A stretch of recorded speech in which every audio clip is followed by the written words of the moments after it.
horseshoe is back. What's going on, Colts Nation? Welcome back to another episode of the Bring the Juice podcast. Coming to you live right after the Colts loss to the Rams 27-24.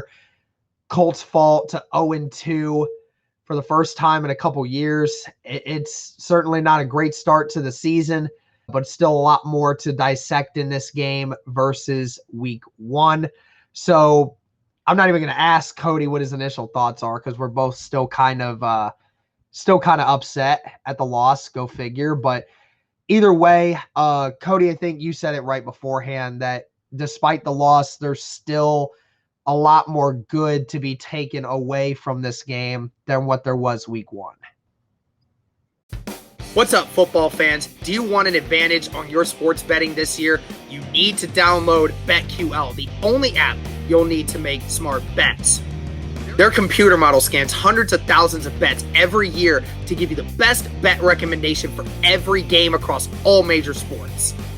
Their model covers everything from spreads, over-unders, to player prop bets. If you don't want to use their model and use your own research, that's fine. They can help you with your researching needs. There's sharp data to know who the pros are backing, the line movement so you can jump on betting opportunities in real time, team summaries highlighting previous success and over-unders and spreads, and team lineup, breaking news, and injury status updates. Plus, you can save all your picks in one place to track your success on leaderboards and rankings. Head to the App Store or Google Play now to download BetQL. You can also head to try.betql.co/juice to get started. Enter the discount code JUICE for a 25% off any of their subscription offerings. Find all this information here in the description and make sure to check out their BetMGM in the description to receive a free year of BetQL. No subscription status is nothing. Also check out their sportsbook offer pages if you live in an eligible state for free offers upon signing up. Don't miss out on the chance to beat your sportsbooks this football season. Yeah, I mean, you're hit the nail on the head right there. And a lot of people are very emotional right now, very reactionary. Going to be people that throw out all kinds of wild takes. And we just saw in the live stream, just people just everywhere. But yeah, trying to keep more of a grounded perspective here because in reality, there still are 15 games, right? There still is a lot of season to happen. I mean, and all things considered, even though a loss always sucks, I'm personally more encouraged this week from how the Colts played as opposed to even last week because this game was close. The Colts took the lead at one point late in the game, and this isn't the Seahawks. This team, like the Rams team, a lot of people said this is a better team than the Seahawks, who we lost to by more points last week. Yeah. So, I mean, all things considered, I think there was a lot of good to take from this game. The Colts were a lot more efficient in certain areas. Obviously, other areas they weren't as efficient, but yeah, I mean, all things considered from a outside perspective here, I'm a lot more encouraged from this game because, I mean, you went toe-to-toe with arguably the best team in the NFC. So, yeah. I mean, arguably, because there are some other teams that are really good. But, yeah, I mean, overall, it always sucks to lose, and I know emotions run high with that. But, if there's some good things you can take away from this game, like you said. So, I guess if you can cling on to that a little bit, and obviously 0-2, not ideal to start the season, but you know what? We played the Rams tough, which is what I wanted to see. I even said that a couple days ago. I said, obviously, I thought the Colts were going to get smoked in this game. I mean, in the predictions, I think they're going to be by a couple touchdowns. I mean, to only lose by a field goal, and you had opportunities to win this game, a lot of opportunities. I mean, I'm encouraged, man. I really am. Yeah. Yeah, I'm the same way. There's still 15 more games. Things can turn for the better. And we might as well just go ahead and start talking about one of the bright spots of this team today. And probably the brightest spot of the game was Carson Wentz, once again, being, the guy that we wanted to be. And, completed 9 of his first 10 passes to start this game out from the very beginning up until Carson Wentz got injured in the fourth quarter when he got that ankle rolled up on him by Aaron Donald. Certainly hope he's okay. I mean, he looked like he was okay enough to walk, but certainly looked like he had some pain in that ankle when he was going. kind of reminds you a little bit of the pain that Rivers was dealing with last year, although this time it was an ankle, so it was a lot more different. But nevertheless, we'll get into that later in the week, I'm sure. But either way, Wentz again today, Cody, from the get-go, under so much duress, but yet continue to look like this guy really knows what he's doing right now with this offense. But yeah, I think you're right, Derek. I mean, Carson Wentz has looked good, I would say, through the first 2 weeks. You would have liked to see maybe a touchdown or two more, but you know what? Like, all in all, I thought Carson Wentz was efficient, for only his second game, really his second game ever as an Indianapolis Colt. I thought he looked really good. He was 20 of 31, 247 yards, a touchdown, a pick. Obviously, the pick was, kind of we talked about that at halftime a little bit, but, got sacked 3 times. And honestly, Derek, it's so strange for me to say this, but if you would have asked me, through 2 weeks, the Colts are 0-2, what's the problem? I would have probably said Carson Wentz before I would have said the offensive line. I would have said a number of things before I said the offensive line. But again, it was bad. It was just not good. Now, again, you're facing off against Aaron Donald, but those tackles, specifically on the right side, Julian Davenport, just not looking good once again. Mark Golinsky got beat a couple times. So, yeah, this offensive line is not doing him any favors. And it's kind of weird, Derek, that some people say Wentz is injury prone. And I'm like, well, if we would have protected him, he wouldn't be injury prone. Exactly. That injury, by the way, we'll talk about that just real fast. I mean, that looked like it hurt, man. That did look like it hurt. He's lucky it went the way it did, or else it would have snapped. So, I mean, thank God it went that way, or else it would have been really, really bad. And it didn't tuck under Donald, thankfully, because that would have been really bad. Yeah, and honestly, like, Wentz could have probably got sacked. I thought about this during the game. I was like, that's Phil Rivers. He's getting sacked 5 times. Oh, at least there was 6 sacks, 7 sacks coming the way for Phillip Rivers. So, yeah, I mean, Carson escaped, I don't know how many sacks today, and on top of it, had 5 rushes for 37 yards today. He was our second leading rusher. I mean, on a third of the rushing attempts of a Jonathan Taylor, by the way. So, Wentz overall made a lot of plays with his feet today. Yes. The first 2 weeks, Wentz has been the solution, part of the solution, not part of the problem. Exactly. And that's great to see. I mean, from a Colts perspective, you do think whenever they get everybody back, hopefully, their offensive line begins to settle a little bit. But, I mean, as far as the offense goes, if your quarterback's looking good, I feel like even though we're 0-2, I feel very encouraged by that because, like, that's the guy that's going to make your offense go, And if Carson Wentz is feeling comfortable right now in this Colts offense, I mean, that's great. He's taking care of the ball so well beyond that one pick and obviously the fumble last week. Like, he hasn't had any, like, completely boneheaded interceptions like we saw last year, with Philadelphia. I mean, so that's great to see. It seems like his decision-making in the pocket's a lot better, which is great. And he's so much – he opened your offense up so much more. I think we were accurate when we said that, in the offseason. I mean, he can run the ball. He can throw the ball. He can do about everything. He can avoid pressure, make plays out of nothing. And unfortunately, that's kind of why he got hurt, because he was trying to make a play scrambling to the left and just got his leg pinned, just a really awkward position. Yeah. But hopefully Carson Wentz is okay. I mean, I take a lot more positives from Carson Wentz because, Derek, in the preview, we said Carson Wentz is not going to be able to pass the ball down the field today. That's what all indications were pointing towards, right? And he was able to pass the ball very effectively today down the field. And we'll talk about Michael Pittman in a second, but I was very impressed with how the Colts moved the ball vertically down the field today. Very impressed. And just to kind of off on a tangent here just for a second, how much do you believe, just a quick thought on this, how much do you believe the reason us losing this game was due to injuries? Because Eric Fisher was on a time count towards the end of the halves. Paris Campbell was not playing. Jonathan Taylor wasn't playing at the end of the game. Might have been for a reason we don't know of yet. But, and then Wentz having to go out, and then, having Xavier Rhodes not be there, and all this stuff, like how and Braden Smith, obviously, like how much of that do you think went into this? I mean, even with so many starters hurt, the Colts still found a way to make this game close.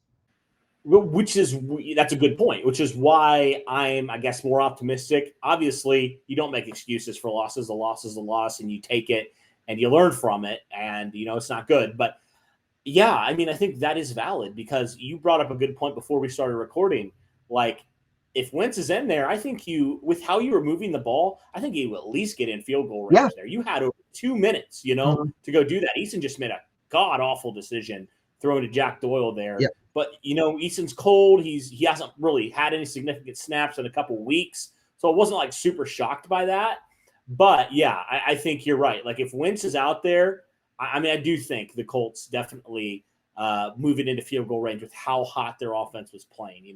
And may have scored a touchdown. This game we could be talking about if Wentz was in there, we could totally be talking about the Colts at 1-1 right now. That easily. That's how much of a difference one drive makes, right? Yeah. So, yeah. And Xavier Rhodes, you mentioned it.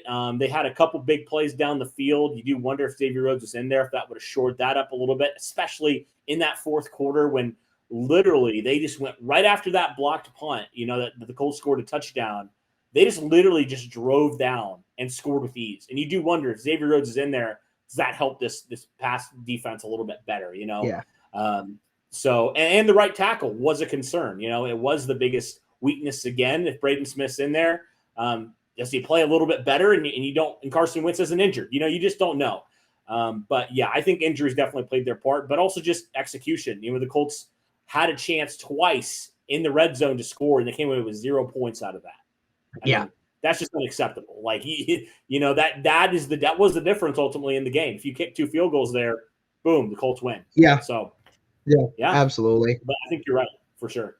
Let's talk about the run game real quick. Obviously, not a lot of big plays from this running game, but overall, I felt that outside of the goal line stands, I felt that this rushing attack was a lot more effective this week at running the ball a little more consistently. Jonathan Taylor, 15 carries for 51 yards, so 3.5 average.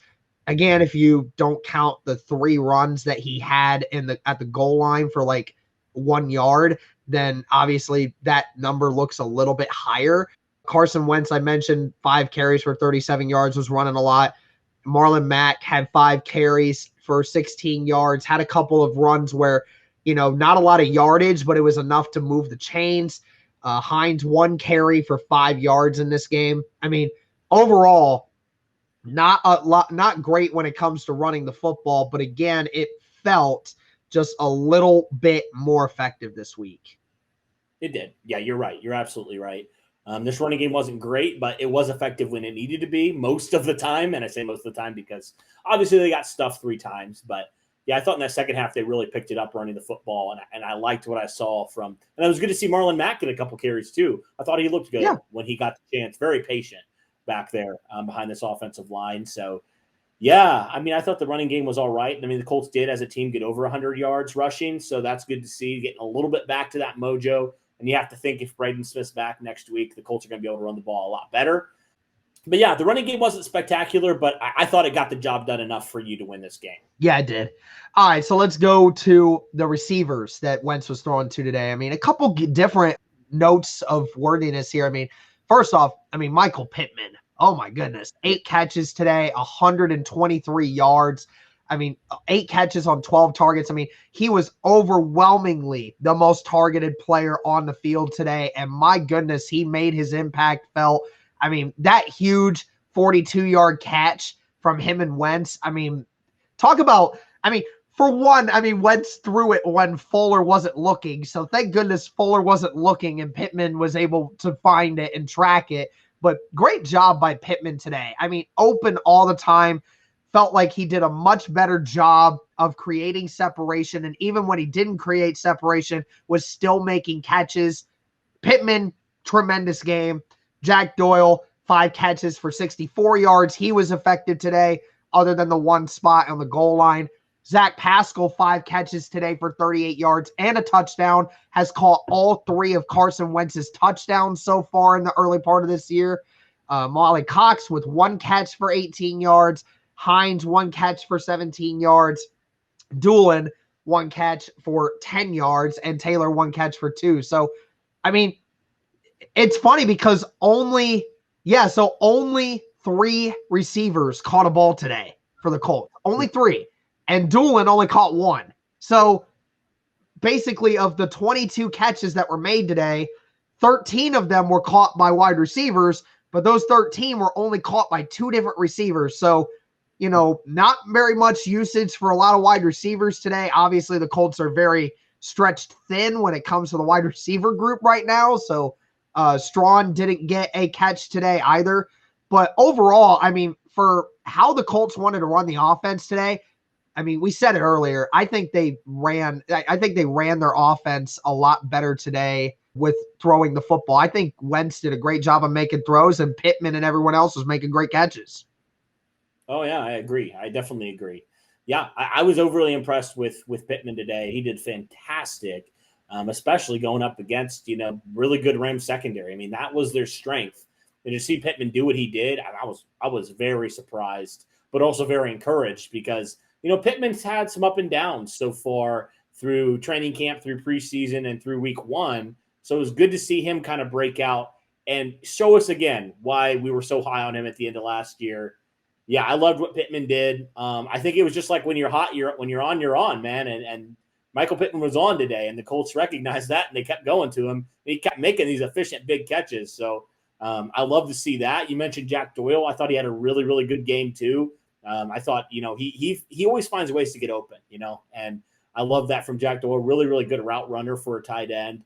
He's never going to destroy you physically, but he's always going to help you out your quarterback. He's just that type of tight end that's just so reliable all the time. So yeah, I really liked what I saw from Jack Doyle today. It was a bummer that Paris Campbell couldn't go. You do wonder if he could have gone, if the Colts could have used him. Mike said he could have. He could have, but they wanted to be cautious because they didn't want that abdomen to get worse. Sure. Okay. Yeah. So overall, I thought the wide receivers played a lot better than last week. I'll just say that. And so Pittman being the number 1, we all thought he was going to be the number 1 receiver going into this year. And so far, so good. So I liked what I saw from them. I'd say still number 1 for me is Zach Pascal, because Zach Pascal's the only one that's making touchdown catches. But that's just me either way. But either way, so let's kind of get into the bread and butter here. I mean, you mentioned it at halftime quite a bit when you came on the live stream about the play calling that was going on. I thought play calling second half was really good. Obviously, the decision to have Jacob Eason in that last drive was, I get it. Wentz, they didn't want to potentially hurt Wentz even more because of the fact that, the Rams were getting consistent pressure almost every time they dropped back. So you didn't want to get Wentz's ankle hurt any more than they had to. But of course, that was a terrible decision to make because Eason cold, playing against a really solid defense like the Rams, that was a recipe for disaster, and that was not going to end well, and it didn't. But overall, like you said, with how many times we got stopped in the red zone, the one time we made it into the red zone in the second half, the Colts ended up getting a touchdown off of it with a touchdown pass to Pascal. But the other first 2 times, I mean, ultimately, I think it's why we lost this football game is due to the fact that we got inside the 5-yard line 2 times in the first half and couldn't convert. How many times has this happened for the Colts where they're playing a good team and they don't convert? They fail for it on 4th down. They go for it and they fail. And then that ultimately, it's a close game, and that's why the reason they lost. That's exact reason why they lost Buffalo. Same reason. They go for it on 4th down, they don't convert. That was more of an execution thing. I have a little bit more of a beef with Frank Reich on that play calling on one of those 4th downs specifically. But yeah, I mean, that was the reason. You said it. That was the reason. When you play good football teams, potentially Super Bowl contending type of teams, you cannot, and I repeat, cannot go into the red zone twice and score 0 points. You just can't. If the Colts want to play with the big boys, right? If they want to be a playoff Super Bowl caliber team, that cannot happen. That just simply can't happen. At the worst, you take 6 points, with those 2. Yeah. At the worst, you still win that game. So I don't know. Frank Reich's overly aggressive. I like it to a point, but same deal as last week, Derek. It's like you got to just pick and choose sometimes when you go for it. And I just think Frank Reich, for whatever reason, he just continues to make those dumb decisions. I'll just call them what they are. I just think they're kind of dumb sometimes. Yeah. I'm all for believing in your football team, but I'm for also being smart with it. And sometimes I just feel like we are not smart when we go for it on fourth down.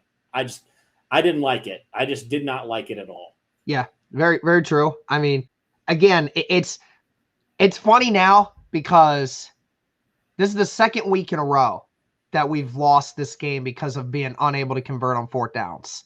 I mean, let's just call it the way it is. It is. And, it's like, again, we want to be aggressive. We want to be aggressive. I like it. I like showing confidence in your team. But again, you said it. How many more games do we need to lose before we decide to say, maybe it's time we stop going for it on fourth down and we take our points? Okay, congrats. They stopped us on 4th and 1. Congrats. They stopped us on a 3rd down and 1 at the 1 yard line. Take the 3 points. Don't go and give up a big play. You get sacked. You make Wentz get hit.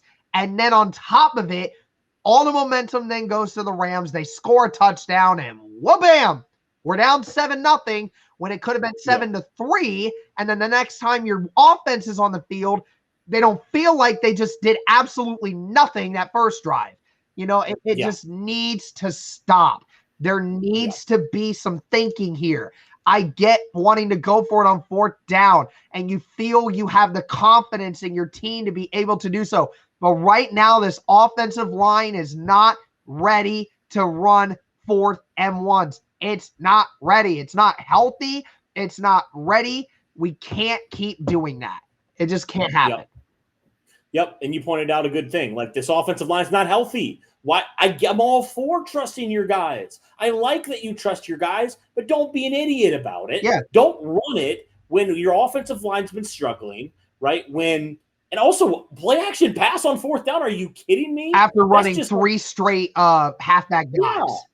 That's like begging to get sacked. Like, I didn't so much have a problem, I guess, as much with going forward on 4th and 1, down on the goal line. Because at the worst, you throw an incompletion or whatever, and they're still backed up, Your defense has to stop them there. And I think the defense didn't do a good job there. But my issue was just a play action pass, like go in shotgun or something, give yourself more options. I just did not like that call because it's already a slow developing play. You know that your offensive line hasn't been able to protect all game so far. And, Wentz is already just coming off of an injury. Like, come on, let's be smart about this. He's already gotten hit enough. He got hit enough last week. He's getting hit already. This is dumb play calling. Just dumb. It is. It was just not a smart idea. It was not a smart idea to go for it 3 times on a halfback dive. It didn't work. And then on a hurry up on a 4th down, you decide to run a play action where you knew the defensive line was going to come at you at full speed. So it was not smart. But let's go ahead and hop into the defense here. So obviously we did better at stopping Matt Stafford than the Bears defense did the previous week. Threw for a 60% completion percentage. It was more like 63. 278 yards, 2 touchdowns, 1 interception that was early in the game. Sacked 1 time by Al-Quadin Muhammad. Again, besides Al-Quadin Muhammad, man, and DeForest Buckner like 1 or 2 times, just no pressure on Matt Stafford all game, man. It's frustrating. It's frustrating. You retooled this defensive line, and it just has done nothing for you so far. Yep. Like, Stafford had all the time in the world. I will credit Tyquan Lewis. He batted a ball down that got picked by Corey Willis. But, yeah, I mean, come on. Like, seriously, guys, like, get some pressure. Like, Kwity Paye did nothing today, virtually, in terms of getting pressure. And I told people that. I told people that you need to have your expectations lowered on Kwity Paye. Like, some of these people that were saying, oh, he's going to get 8-10 sacks this year. Right now, it's not looking like that he's going to even get 5, with the way this season's going so far. So we need to lower expectations, I think, on this defensive line because it still has a lot of issues. It does. It's a work in progress, man. We didn't think it was necessarily just all of a sudden going to be a top 5 defensive line. I know some people did, and those are very reactionary takes, in my opinion. I thought that all off season, but yeah, I mean, this defensive line, especially defensive end, it's a work in progress, man. And then we shouldn't be shocked that it's still not where it should be. They just have a lot of youth, but a lot of inconsistency still, and it continues to rear its ugly head once again. And if you want to stop the good quarterbacks, you got to get pressure. That's why the Colts also lost in that Buffalo game, because they could not get consistent pressure on Josh Allen. I mean, that's just calling it what it is, man. I mean, yeah. Defensive end, defensive line, just not a great day from them, really, against anything, and also against the run too. They struggled once again, which is very shocking. I don't understand what this defensive line is necessarily doing differently. It was weird. Last year they were second best team against the run. Yeah, right? It was weird because, like, in the middle of the game, they did very well at stopping the run. Like, in the second, third quarter, they did pretty well at slowing the run down. But in that first quarter and even in that fourth quarter, you know, when Michelle came in on that last few drives and then just started running wherever he wanted to at the end. Like, it's like we just gave up on trying to stop the run.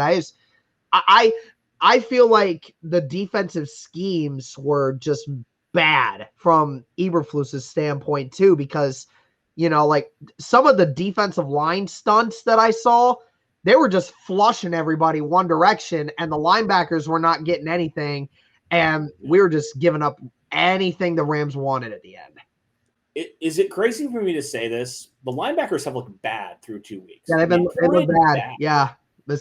Darius had a couple good plays, but other than that, I mean, I ain't seen nothing from Okereke. I mean, I haven't seen anything from any other linebackers. I mean, outside of Darius Leonard making a few plays here and there, nobody's looked good at all at the linebackers. It's so weird. Like, you know, we thought, Okereke is going to take this next leap, which he still has time to do. But through 2 weeks, man, it just not looked good for him. He just has not been the player we all thought he would be here in year number 3. It's sad to say that, but it's just, it just has not looked good for him. Rocky is saying again, man, it just seems like he doesn't play with any urgency at all. Like on that touchdown to Cooper Kupp, he didn't even go for it. You know, he just allowed it to happen. Yeah. And that's just kind of embarrassing, frankly. It doesn't seem like he necessarily is like aggressive like you want him to be. I don't know. And bad tackling too. And some bad tackling came out of the way of that too. Yep. So yeah, it's hard, man. It's tough.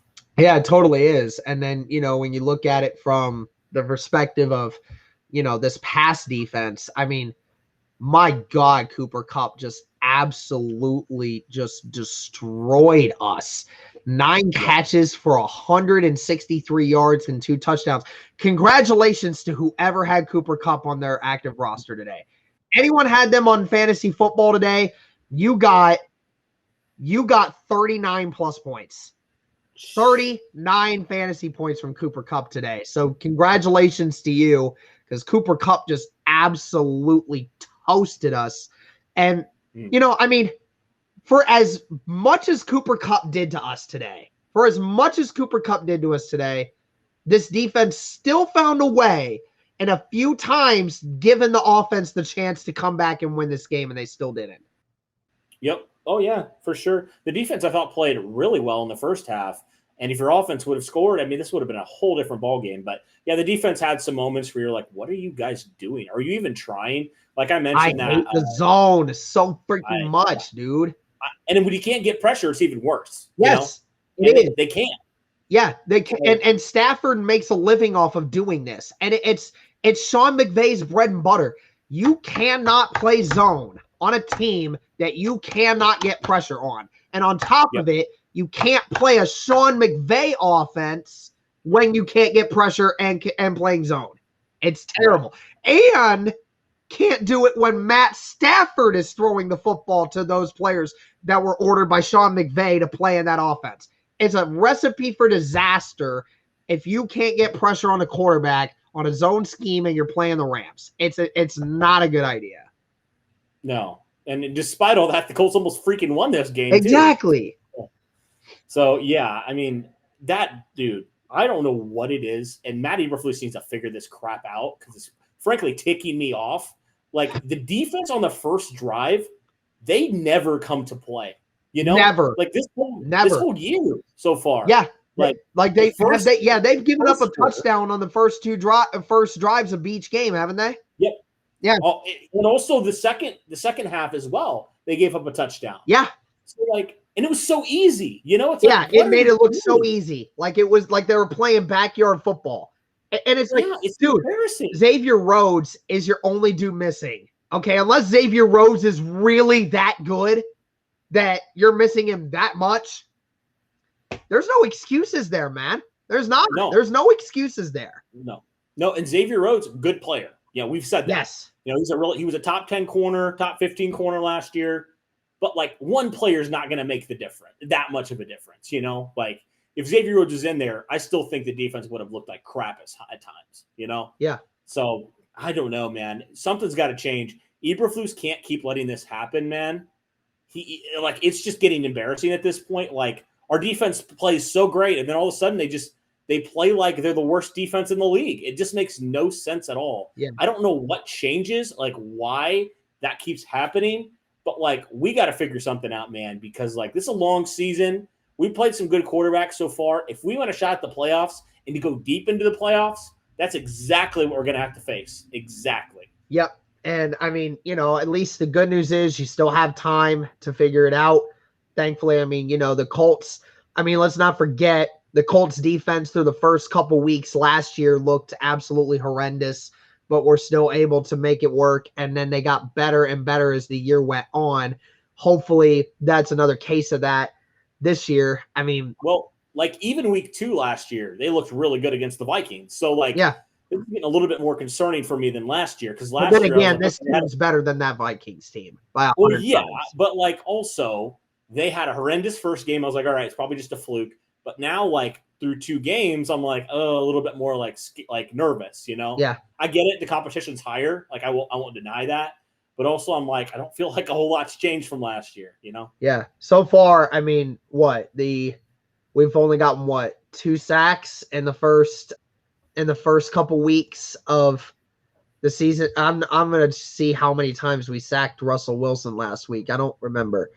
Okay, so we sacked him 3 times, but that was due to the fact that a couple of those he was rolling out in the last bit of that game, and it was like a couple yards, like where he just decided to give himself up rather than the actual sack itself. So, 4 sacks through the first 2 weeks, but I think that number's kind of skewered there, to be honest. So yeah, it's been worse than that. Yeah, it's been much worse than that, I honestly think. And sacks don't tell the whole story. Like we said, we get a sack or 2 here and there, but other than that, the previous couple plays before that, are we getting consistent pressure like the Rams did on us today? No. How many times did they force Carson Wentz to come out of the pocket today? Like 10 times? Matthew Stafford had to do it like 3 or 4 times at the most. So there's a huge difference here. And, again, everything's got to work itself out. It has to, because you still have a tough stretch of games to come up. You're on the road now for 3 straight weeks. You got the Titans, and we've seen the Titans kind of struggle a little bit, but we know division opponent, that game matters more than any of the rest of the games this week. If we lose that game, we're last in the division, and we're in a really bad spot. And then, you got to face the Dolphins, who, other than getting absolutely destroyed by the Bills today, they didn't look terrible. And especially it was because Tua Tagovailoa wasn't playing today because he got hurt. And then you got the Ravens. Even though they've looked like crap so far, they're still a good team. They got Lamar Jackson. So, there's a lot that needs to be done.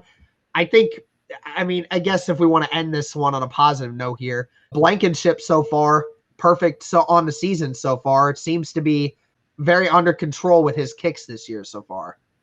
Yeah, that's great. I'm sorry I have to go negative, though, because I'm frustrated. But maybe we can end it with another positive. I don't know. But dude, I'm just saying, like, if you continue to not be able to do those things, you could very easily. Now, I don't think this is necessarily going to happen.